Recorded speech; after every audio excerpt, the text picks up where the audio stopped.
তুমি কি জানো ওসমান হাদির ব্যাকগ্রাউন্ড কি? ওসমান হাদির পেছনে কারা আছে তোমার তো ধারণাই নাই। তুমি মনে করেছো তোমার মতোই একজন লাফাঙ্গা যুবক ছিল ওসমান হাদি। না, ওসমান হাদির বাবা একজন আলেম, মসজিদের ইমাম, মাদ্রাসার শিক্ষক। ওসমান হাদির ভাইরা আলেম, এক একজন কামিল মাদ্রাসার মুহাদ্দিস, কামিল মাদ্রাসার প্রিন্সিপাল। ওসমান হাদি নিজেও ঝালকাঠি এনএস কামিল মাদ্রাসা থেকে আলিম পর্যন্ত পড়াশোনা করেছে। তার পুরো ব্যাকগ্রাউন্ডটাই মাদ্রাসার।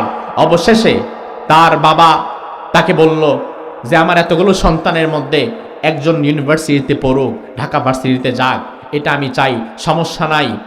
তুমি যেহেতু আমার ছোট সন্তান, তুমি যেতে পারো ঢাকায়, তুমি সেখানে পড়াশোনা করতে পারো, তবে তোমার প্রতি আমার আদেশ হচ্ছে জমিনে যতদিন বেঁচে থাকবা অন্যায়ের সাথে আপোষ করবা না, ইনসাফের পক্ষে থাকবা, হকের পক্ষে থাকবা।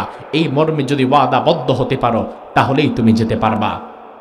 মৃত্যু পর্যন্ত ওসমান হাদি তার বাবার দেওয়া কথা ঠিক রেখেছেন। মৃত্যু পর্যন্ত জালিমের সাথে আপোষ করে নাই, বাতিলের সামনে মাথা নত করে নাই। অথচ ওসমান হাদি প্রত্যেকটা পরীক্ষায় ফার্স্ট ক্লাস ফার্স্ট। ইউনিভার্সিটিতে তার রেজাল্ট অসাধারণ, ইউনিভার্সিটির প্রফেসর হওয়ার যোগ্যতা রাখে। আগামীতে তার জন্য ব্রাইট ফিউচার ছিল, গাড়ি বাড়ি ব্যাংক ব্যালেন্স সব তার জন্য তৈরি ছিল। এই সব বাদ দিয়ে শাহাদাতের ঈদগাহে শামিল হওয়ার মতো ঈমানি শক্তি কোত্থেকে পেল? ঈমানি শক্তি পেয়েছে তার বাবার কাছ থেকে, তার ভাইদের কাছ থেকে, কোরআনের কাছ থেকে, ইসলামের কাছ থেকে। কারণ তার ব্যাকগ্রাউন্ডটা ছিল কোরআনের ব্যাকগ্রাউন্ড, তার ব্যাকগ্রাউন্ডটা ছিল মাদ্রাসার ব্যাকগ্রাউন্ড। সুবহানাল্লাহ বলবেন না? জাগতিক শিক্ষায় শিক্ষিত হয়েছে, জীবনে কোনোদিন ইসলাম মানে নাই, নামাজ পড়ে নাই, কোরআন পড়ে নাই, হাদিস পড়ে নাই, মাদ্রাসার বারান্দা দিয়েও যায় নাই। এমন লোকের কাছে প্রাধান্য পাবে কি আখেরাত না দুনিয়া? কিন্তু ওসমান হাদির মতো যুবকের কাছে প্রাধান্য পেয়েছে আখেরাত। কারণ আখেরাতের মর্মটা ছোটবেলায় তার বাবা তাকে শিখিয়েছে। ওই যুবক, ধর্মীয় শিক্ষা তো তার মধ্যে নাই। সেই আলেমকে জিজ্ঞেস করলো, আচ্ছা আল্লাহ কে? আলেম বলল, আল্লাহ আমার রব, আল্লাহ তোমার রব, আল্লাহ সবার রব, সবার সৃষ্টিকর্তা আল্লাহ। যুবক বলল, আমি তো আরেক কথা জানি, আমি যার আন্ডারে কাজ করি, ওই বাদশাহ যিনি আমাকে জাদুবিদ্যা শেখাচ্ছেন, তিনি না আমার মালিক, তিনি না আমার রব। ওই আলেম বলল, অসম্ভব, গোটা দুনিয়ার একজনই রব, তিনি কে? এই যুবক এই প্রথম ভিন্ন কোনো কথা শুনেছে। প্রথম দিন শুনেই কিন্তু বিশ্বাস করে নাই, কারণ বুদ্ধিমান যুবক তো যাচাই বাছাই করে বিশ্বাস করা লাগবে। এই যুবক প্রতিদিন জাদুবিদ্যা শেখার সময় আলেমের সাথে দেখা করে যায়, আলেমের কাছে যায়, আবার জাদুকরের কাছে যায়। সকালে জাদুকরের কাছে গেলে বিকালে আবার আলেমের কাছে যায়। একই দিনে যুবক কাউকে কিছু না জানিয়ে দুইটা ধারা ঠিক রাখতেছে। একদিক দিয়ে জাদুকরের কাছে গিয়ে জাদু শিখে, আবার আলেমের কাছে এসে আল্লাহ রাসূলের কথাও শেখে, দুইটাই শিখতেছে। আমার ভাই, দুই নৌকায় পাড়া দিলে তো বেশিক্ষণ থাকা যায় না, যে কোনো একটা ছাড়া লাগে। এই যুবক চিন্তায় পড়ে গিয়েছে। সে মনে মনে বলে, আল্লাহ, জাদুকরের কাছে যখন জাদু শিখতে যাই তখন আমার মনে হয় জাদুর চাইতে শক্তিশালী দুনিয়াতে কেউ নাই। আবার যখন আলেমের কাছে যাই তখন আল্লাহর কথা শুনলে আমার অন্তরটা নরম হয়ে যায়। আসলে আমি তো জানি না আল্লাহ বলতে আসলে কেউ আছে কিনা, আমি তো এটাও জানি না আসলে সত্য পথের পথিক কে, জাদুকর নাকি আলেম, আমি কিছু জানি না। যুবক একদিন রাত্রে শুয়ে শুয়ে আল্লাহরে বলে, আল্লাহ, আসলে সত্য পথ কোনটা, জাদুকরেরটা না ওই আলেমেরটা? মেহেরবানি করে তুমি আমার সামনে এটা খোলাসা করে দাও।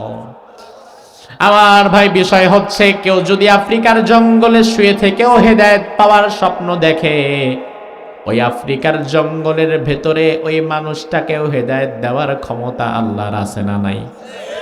তবে শর্ত হচ্ছে হেদায়েত চাওয়া লাগবে। এই জন্য হাজার হাজার মাইল দূর থেকে সালমান গিয়ে হেদায়েত পেয়ে যায়। অন্যদিকে রাসূলের সবচেয়ে কাছের মানুষ, রাসূলের চাচা, রাসূলের সাথে থাকার পরেও হেদায়েত পায় না। তার মানে হেদায়েত যদি না চান, আল্লাহর ঠেকা পড়ে নাই, আল্লাহ আপনার হেদায়েত দিবে। আগে আল্লাহর দরবারে হেদায়েত চাওয়া লাগে। এই যুবক আল্লাহর কাছে হেদায়েত চাইছে, আল্লাহকে বলছে, আল্লাহ আসলে জাদুকর সত্য না আলেম সত্য আমি বুঝতে পারছি না, তুমি মেহেরবানি করে আমার সামনে বিষয়টা খোলাসা করে দাও, কারণ আমি সত্য পথের পথিক হতে চাই, মিথ্যার সাথে থাকতে চাই না। আল্লাহু আকবার। আমার ভাই, পরের দিন সকালে আল্লাহর হাবিব হাদিসের মধ্যে বললেন, পরদিন সকালে যুবক রাস্তা দিয়ে যখন যাচ্ছিল, রাস্তা দিয়ে যাওয়ার সময় ফাইদা হিয়া দাব্বাতুন আযীমা, বিশাল একটা জন্তু পুরা রাস্তা ব্লক করে দাঁড়িয়ে আছে। বিশাল একটা জানোয়ার জঙ্গল থেকে বের হয়ে পুরা রাস্তা ব্লক করে দাঁড়িয়ে আছে। ডান পাশের মানুষ বামে যেতে পারে না, আবার বামের মানুষ ডানে ঢুকতে পারে না। চারপাশ দিয়ে হাজার হাজার মানুষ জড়ো হয়ে গেছে, ব্যস্ততম সড়ক। মানুষেরা তীর মারছে, খোঁচা মারছে, বল্লম দিয়ে গুতা মারছে, কোনোভাবে এই ভয়ঙ্কর প্রাণীটাকে সরানো যাচ্ছে না। কোনো তীর ওই পানির গায়ের চামড়া ভেদ করে ঢুকতেও পারতেছে না, এত ভয়াবহ মোটা তাজা একটা প্রাণী। এই যুবক যখন দেখলো রাস্তার মধ্যে এই অবস্থা, সে তখন একটা ছোট্ট পাথর হাতে নিল। পাথর হাতে নিয়ে প্রথমে জাদু করে শেখানো জাদু মন্ত্র যেটা ছিল, ওই জাদু মন্ত্র পড়ে পাথরের মধ্যে ফু দিয়ে এরপরে ফেঁকে মারল। আমার ভাই, জাদু মন্ত্রটা যেহেতু চোখের ধোকা, বাস্তবতা নাই, এই জন্য ওই যুবকের জাদু মন্ত্র পড়ার দ্বারা ওই প্রাণীটার একটা পশমও সেখান থেকে নড়ে নাই। যুবক এবার পাথরটাকে আবার হাতের মধ্যে তুলে নিল।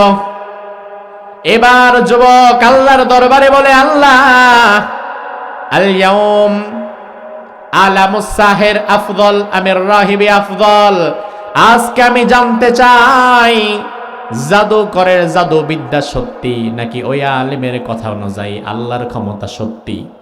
যেহেতু জাদুকরের জাদু বিদ্যায় কাজ হলো না, এবার আমি আমার দিলের ইমান দিয়ে এই পাথরের মধ্যে বিসমিল্লাহ বলে ফু দিলাম।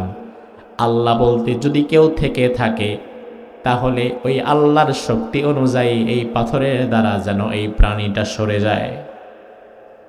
এই কথা বলে যুবক পাথরটার মধ্যে বিসমিল্লাহ বলে ফু দিয়ে ছুঁড়ে মারল।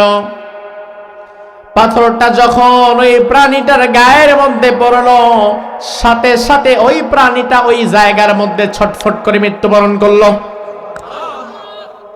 সব মানুষ অবাক হয়ে গিয়েছে, বাবারে বাবা, কত বড় জাদুকর, আমরা এতগুলা তীর মাইরা মারতে পারলাম না, আর এই যুবক আইসা মাত্র একটা ছোট্ট পাথর দিয়ে মাইরা ফেলছে। বিশাল বড় জাদুকর সে। আসলে সে কি জাদু দিয়ে মারছে? শক্তিকার, ক্ষমতাকার। আর আশেপাশে যেহেতু জাদুকর ছাড়া আর কেউ নাই, এই জন্য যাই হোক না কেন মানুষ এটা জাদু বলে চালায় দেয়। যুবক এই দিন আর জাদু বিদ্যা শেখার জন্য যায় নাই। যুবক দৌড়ায় ওই আলেমের কাছে চলে গিয়েছে। আলেমের কাছে যাওয়ার পরে আলেমকে বিস্তারিত ঘটনা খুলে বলেছে। আলেম এবার ওই যুবক বলল, হুজুর, আজকে আমি আমার ঈমানের এমন বাস্তব প্রমাণ পেলাম, জীবনে আর কোনোদিন এক আল্লাহ ছাড়া কারো কাছে মাথা নত করব না।